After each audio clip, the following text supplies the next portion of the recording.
Hello everyone, কেমন আছেন আপনারা? আশা করি সবাই ভালো আছেন। তো চলে আসলাম নতুন একটা ভিডিও নিয়ে। আজ আপনাদের সাথে যে বিষয়টা নিয়ে আলোচনা করব সেটা হচ্ছে যে আপনারা নরওয়েতে যারা আসতে চান আসলে আপনাদের কত বাজেট লাগবে এবং আপনাদের টিউশন ফি কিরকম হবে এবং হচ্ছে বাজেটটা 25-26 সালের জন্য আসলে কিরকম হবে এবং আপনার টোটাল কত টাকা রাখলে আপনি নরওয়েতে পড়াশোনা করতে যেতে পারবেন এবং আপনার কি কি ডকুমেন্টস রিকোয়ারমেন্ট হবে, টিউশন ফি কোন প্রোগ্রামের জন্য কত কত টাকা, সবকিছু থাকবে এই ভিডিওতে। তো চলুন শুরু করা যাক।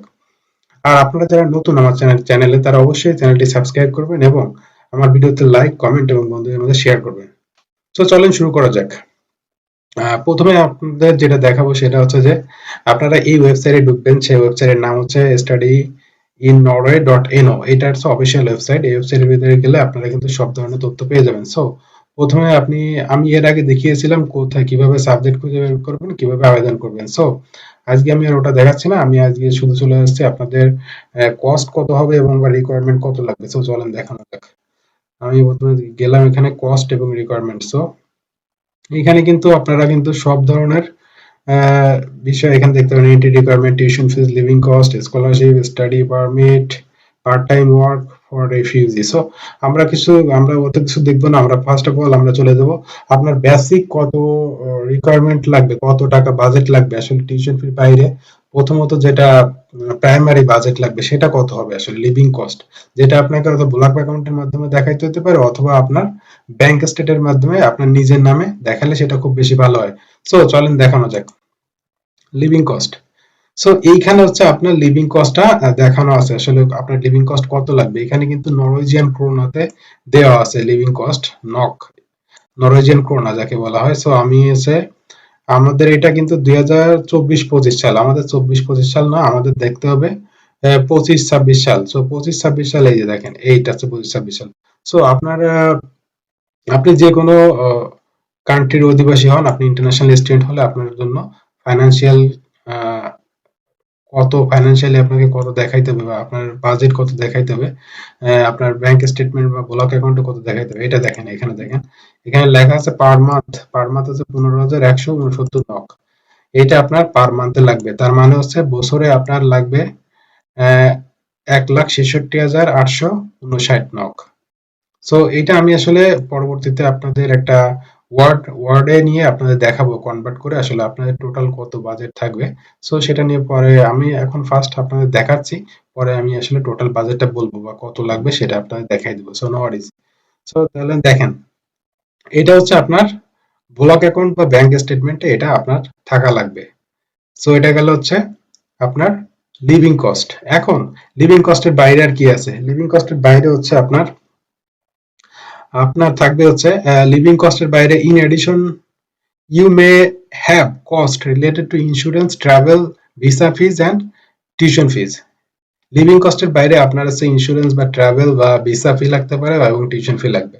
এর বাইরে কি লাগবে? এর বাইরে হচ্ছে সেমিস্টার কন্ট্রিবিউশন একটা আছে, সেমিস্টার ফি যাকে বলা হয়। সেটা হচ্ছে আপনার বিভিন্ন ইউনিভার্সিটি বিভিন্ন রকম। কোন ইউনিভার্সিটিতে 500 নক হইতে পারে, কোন ইউনিভার্সিটিতে 1,000 নক হইতে পারে, 1,000-1,200 নকের ভিতর থাকবে। সো এটা এটা হচ্ছে আপনার একটা এক্সট্রা কস্ট। এছাড়াও আরেকটা কস্ট আছে হচ্ছে আপনার স্টুডেন্ট ওয়েলফেয়ার।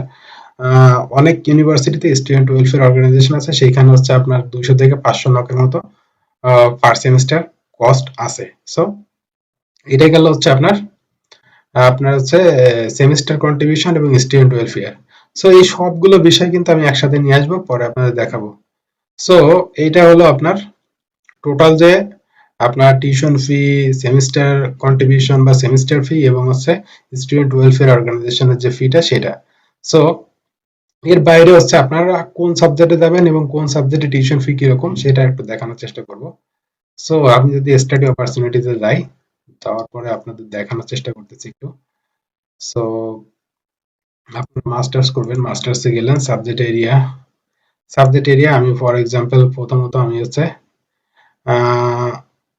সোশ্যাল সায়েন্সের সাবজেক্ট দেখাই আপনাদের প্রথমে একটা, তারপর হচ্ছে ইঞ্জিনিয়ারিং সাবজেক্ট দেখাবো। So no worries. For example হচ্ছে আপনি যে কোনো একটা সাবজেক্ট আমি দেখাবো, ডেভেলপমেন্ট স্টাডি দেখাতে চাচ্ছিলাম বা জেন্ডার স্টাডিজ বা ডেভেলপমেন্ট স্টাডিজ। দেখেন এই যে আমি ডেভেলপমেন্ট স্টাডিজ এটা ওপেন করলাম। আর কি আর যে কোনো একটা সাবজেক্ট আর কি আপনাদের দেখানোর চেষ্টা করতেছি। সো দেখেন আমি হচ্ছে দুইটা সাবজেক্ট বের করলাম, একটা হচ্ছে অসলোমেট ইউনিভার্সিটি থেকে গ্লোবাল ডেভেলপমেন্ট স্টাডিজ, আর একটা একটা আছে এনএমবিইউ এর গ্লোবাল ডেভেলপমেন্ট স্টাডিজ, আর একটা হচ্ছে বের করলাম, আরেকটা বের করলাম কোনটা, আরেকটা বের করলাম, আচ্ছা যাই হোক একটা দেখাই আগে। আরেকটা দেখাইছিল আপনার স্টাভাঙ্গার ইউনিভার্সিটি নাকি কোনটা, জেন্ডার স্টাডিজ, আচ্ছা অসলো ইউনিভার্সিটিতে, আচ্ছা সমস্যা নেই, আপনাদের যে কোনো একটা দেখাইলেই হয়েছে। মাস্টার্স ইন মিডিয়া প্র্যাকটিসও দেখাইতে পারি। সো এখন দেখান আপনাদের জন্য আমি একটা সাবজেক্ট আগে দেখাই, সেটা হচ্ছে এই যে অসলো মেড ইউনিভার্সিটির এই সাবজেক্টটা আমরা দেখাই। আপনারা যদি প্রোগ্রামের ওয়েবসাইটে যান তাহলে আপনারা দেখতে পাবেন আসলে টিউশন ফি আসলে কত। এখানে যাওয়ার পরে আপনারা আসলে এখানে content admission requirement, proof of English proficiency, more about admission, এখানে আমি একটা সার্চ করি তাহলে সহজে পেয়ে যাবো। টিউশন ফিজ এই দেখেন, টিউশন ফিজ এই যে, এখন আমি যদি টিউশন ফির ভিতরে যাই, টিউশন ফিজ কোশ্চেন, টিউশন ফিজ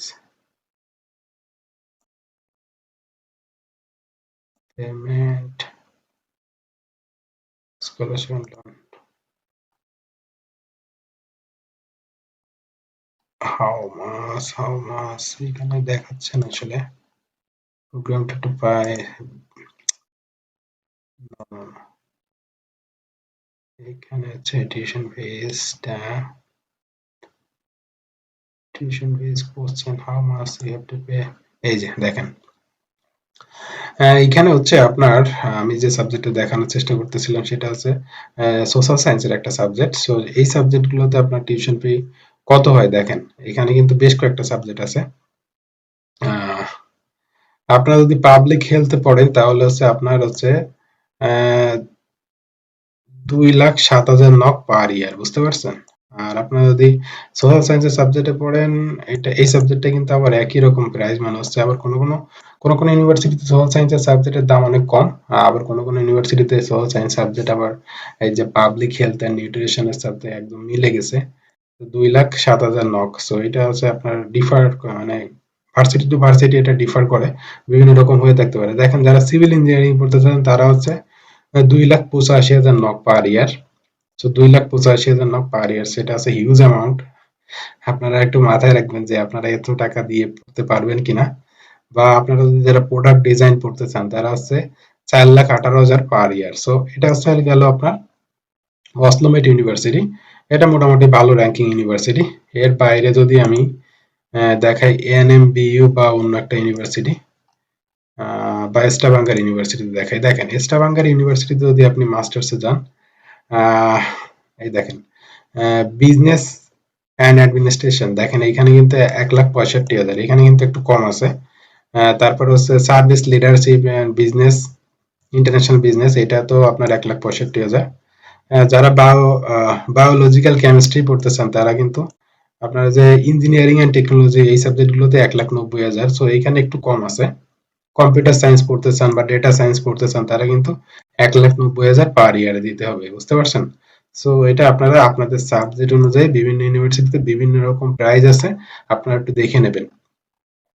সো এটা হচ্ছে আপনার একটা আইডিয়া দেওয়ার চেষ্টা করলাম। এছাড়াও যদি আর একটু দেখাই আপনাদের, মনে করেন যে আপনার ক্যাটাগরি আছে, আপনার হচ্ছে হিউম্যানিটি, সোশ্যাল সায়েন্স বা বিজনেস হইলে আপনার মোটামুটি 1,70,000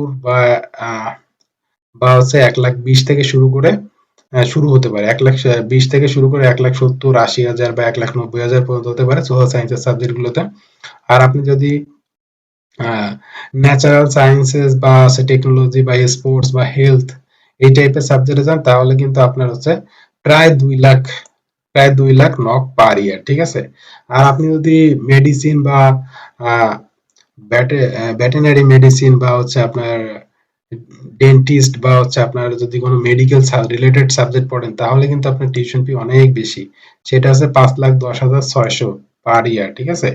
সো এটা আপনাদের কনসিডার করতে হবে। যদি আপনারা যদি মেডিকেল রিলেটেড কোনো সাবজেক্ট পড়েন, মেডিসিন রিলেটেড কোনো সাবজেক্ট পড়েন তাহলে কিন্তু সেটার কস্ট কিন্তু অনেক বেশি। এখন এই কস্ট কিন্তু ডিফার করে, কোনো কোনো ইউনিভার্সিটিতে একটু বেশি। সো এখন যদি আপনাদের আমি টোটাল কস্টটা দেখাই, একটা আনুমানিক একটা রাফলি একটা কস্ট দেখাই, তাহলে আসলে কত হবে। সো চলেন দেখানো যায় 25-26 সালের জন্য আপনার বাজেট কত রাখতে হবে। এখানে কিন্তু একটা আমি একটা সামারি করছি আপনাদের জন্য, আপনারা এটা দেখলে সহজে বুঝবেন। প্রথমত হচ্ছে আপনার লিভিং কস্ট, ব্লক অ্যাকাউন্ট বা ব্যাংক স্টেটমেন্টটা আপনাদের দেখাতে হবে। সেটাও আপনার পার মান্থ 15,169 নক, সেটা হচ্ছে আপনার বছরে আপনার ওরা এখানে দিয়ে রাখছে 1,66,869 আর কি। এত এত নক, এইটা আপনি যদি কনভার্ট করেন প্রায় বাংলা টাকায় আপনার, বাংলাদেশি টাকায় প্রায় 20 লাখ টাকা হয়, 20 লাখ সামথিং হয়। তারপরে আপনার যেটা লাগবে সেটা হচ্ছে আপনার visa application fee. Visa application fee আপনার 7 থেকে 8 হাজার নক হইতে পারে, সেটা আপনার এখানে কস্ট হবে প্রায় 1 লাখ টাকা, 96,000 সামথিং। সো তারপরে হচ্ছে আপনার প্লেন ফেয়ার, প্লেন ফেয়ার হতে পারে আপনার 1,25,000 থেকে 1,30,000 সামথিং হবে, 1,30,000 বা 35,000 পর্যন্ত হতে পারে। এটা আপনার যখন টিকিট কাটবেন বা কতদিন আগে কাটছেন সেটার উপর ডিপেন্ড করবে। তারপরে হচ্ছে আপনার আইএলটিএস, আইএলটিএস এর পরীক্ষা দিতে গেলে আপনার প্রায় 25,000 মতো টাকা লাগবে। তারপরে এর বাইরেও যদি আপনার এর বাইরে যে কস্টটা থাকে সেটা হচ্ছে স্টুডেন্ট ওয়েলফেয়ার কস্ট, এটা হচ্ছে আপনার পার ইয়ার প্রায় 250 থেকে 500 নক পর্যন্ত হইতে পারে। এটা একটা এক্সট্রা কস্ট, এটা আপনার দিতে হবে। আপনি যখন পড়াশোনা করবেন আপনার স্টুডেন্ট ওয়েলফেয়ারের টাকাটা দিতে হয়, সেখানে প্রায় 6,000 টাকা হবে পার ইয়ারে।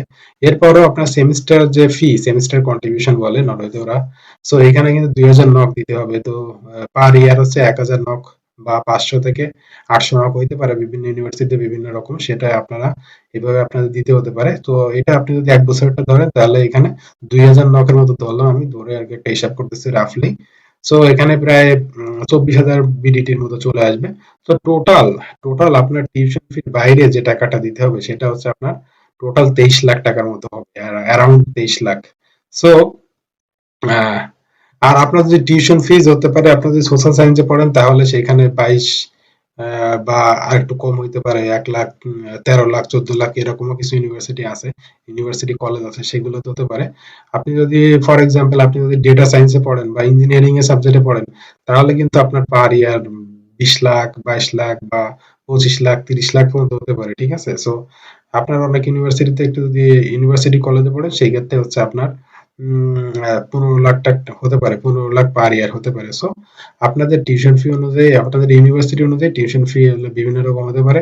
এছাড়া যদি আপনারা কেউ মেডিসিনে পড়েন বা হচ্ছে ভেটেরিনারি মেডিসিন বা হচ্ছে আপনার মেডিসিন বা হেলথ রিলেটেড সাবজেক্ট পড়েন তাহলে কিন্তু আপনার টিউশন ফি আরো বেশি হবে। যেমন হচ্ছে এই সাবজেক্ট গুলোতে যদি আপনি পড়েন, মেডিসিনে পড়েন তাহলে কিন্তু 5,10,000 নক। So 5,10,600 knock. সো এটা কিন্তু আপনারা একটু মাথায় রাখবেন। যারা আসলে এই টাইপের সাবজেক্টে পড়বেন তাদের জন্য আসলে নড়ে না। আপনারা যারা সোশ্যাল সায়েন্স বা হচ্ছে ইঞ্জিনিয়ারিং বা সায়েন্সের আছেন তারা হয়তো কিছু সাবজেক্ট পড়তে পারেন কিন্তু সব সাবজেক্ট না। সো এই ছিল আসলে টোটাল বাজেট। এখন আপনারা টোটাল একটা ওভারভিউ পেয়ে গেলেন। এই ওভারভিউ এর মধ্যে দিয়ে আপনারা কিন্তু বুঝতে পারতেছেন যে নরওয়ে কতটা এক্সপেন্সিভ।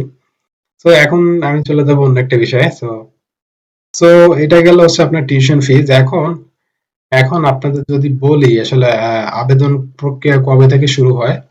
আবেদন প্রক্রিয়া সাধারণত নন ইউ এর জন্য কিন্তু আপনার 1 ডিসেম্বর, এটা আছে নভেম্বর থেকে শুরু হয়, 1 ডিসেম্বর পর্যন্ত চলে, বুঝতে পারছেন। আপনাদের জন্য নভেম্বর থেকে শুরু হবে এবং 1 ডিসেম্বর পর্যন্ত চলবে।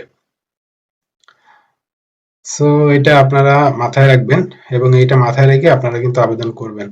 আপনাদের নভেম্বর থেকে আবেদন শুরু হবে। এর আগে আপনারা আইএলটিএস বা আপনাদের যাবতীয় সার্টিফিকেট যেটা অফিসিয়ালি অ্যাটাস্টেশন দরকার সেগুলো আপনারা কিন্তু করে ফেলবেন, করে আপনারা আবেদন করবেন। এবং আবেদন প্রক্রিয়াটা নরওয়েতে কিন্তু খুবই সহজ এবং আপনাদের যদি ডকুমেন্টস গুলো ঠিক থাকে তাহলে আপনি খুব সহজে আবেদন করতে পারবেন এবং এটা one of the easiest application process আমি মনে করি। আমি যত জায়গায় অ্যাপ্লাই করছি আমার কাছে মনে হয়েছে সব থেকে ইজি। সব ওটাতে আপনারা খুব সহজে আবেদন করতে পারবেন। এখন আপনার যদি আমি যদি ডকুমেন্টের কথা বলি, আসলে কি কি ডকুমেন্টস আপনার রেডি থাকা দরকার আসলে সেটা যদি আমি বলি তাহলে হচ্ছে আপনার এখানে একটু দেখে বলি।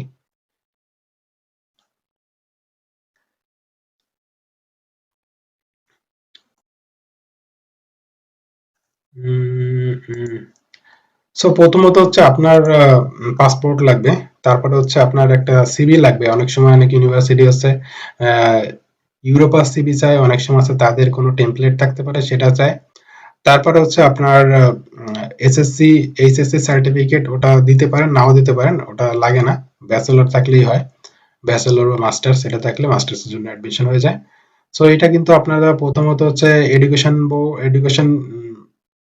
বা ইউনিভার্সিটি থেকে, এডুকেশন বোর্ড বা ইউনিভার্সিটি থেকে সত্যায়িত করবেন। তারপরে হচ্ছে এডুকেশন মিনিস্ট্রি, এডুকেশন বোর্ড এবং হচ্ছে ফরেন মিনিস্ট্রি এখান থেকে আপনারা সত্যায়িত করে আনে তারপর হচ্ছে এইটা আপনি আপলোড করবেন। ঠিক আছে, আপনারা কিন্তু সত্যায়িত না করে যদি দেন তাহলে হচ্ছে অনেক ইউনিভার্সিটি হচ্ছে অফিসিয়াল সার্টিফিকেট ছাড়া অ্যাকসেপ্ট করে না, সেক্ষেত্রে আপনাদের অ্যাডমিশনটা ক্যান্সেল হয়ে যাবে।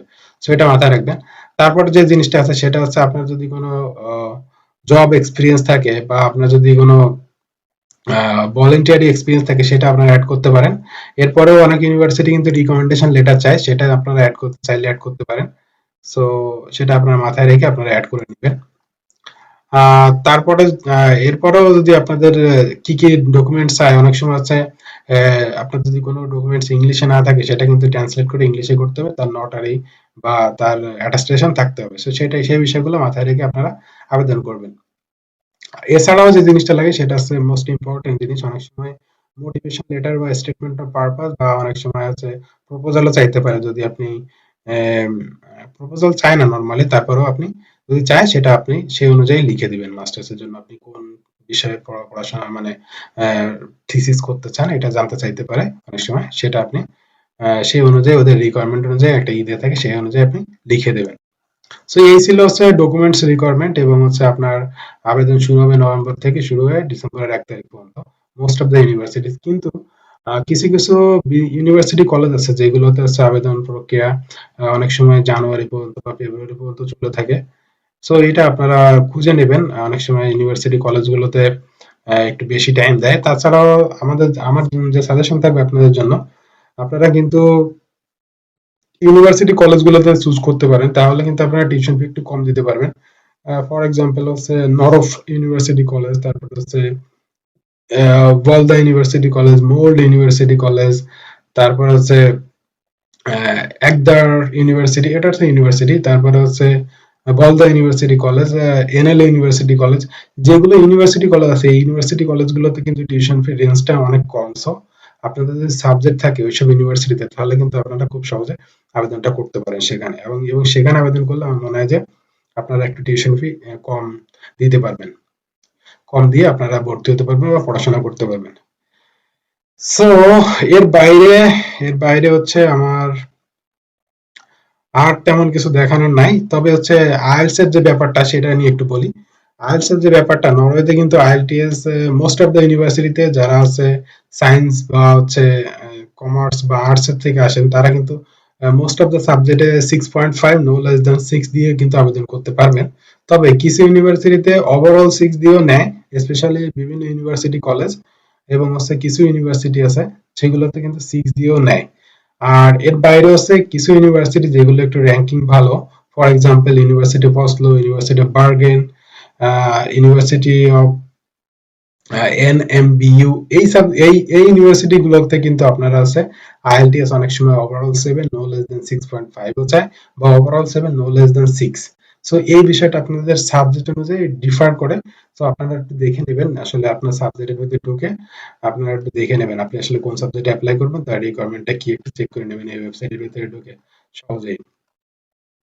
সো এখন যদি আমি বলি যে আপনাদের পার্ট টাইম জব করে কি টিউশন ফি ম্যানেজ করতে পারবেন কিনা, এই বিষয়টা আসলে আমি ডিটেইলসে বলবো একটা ভিডিওতে।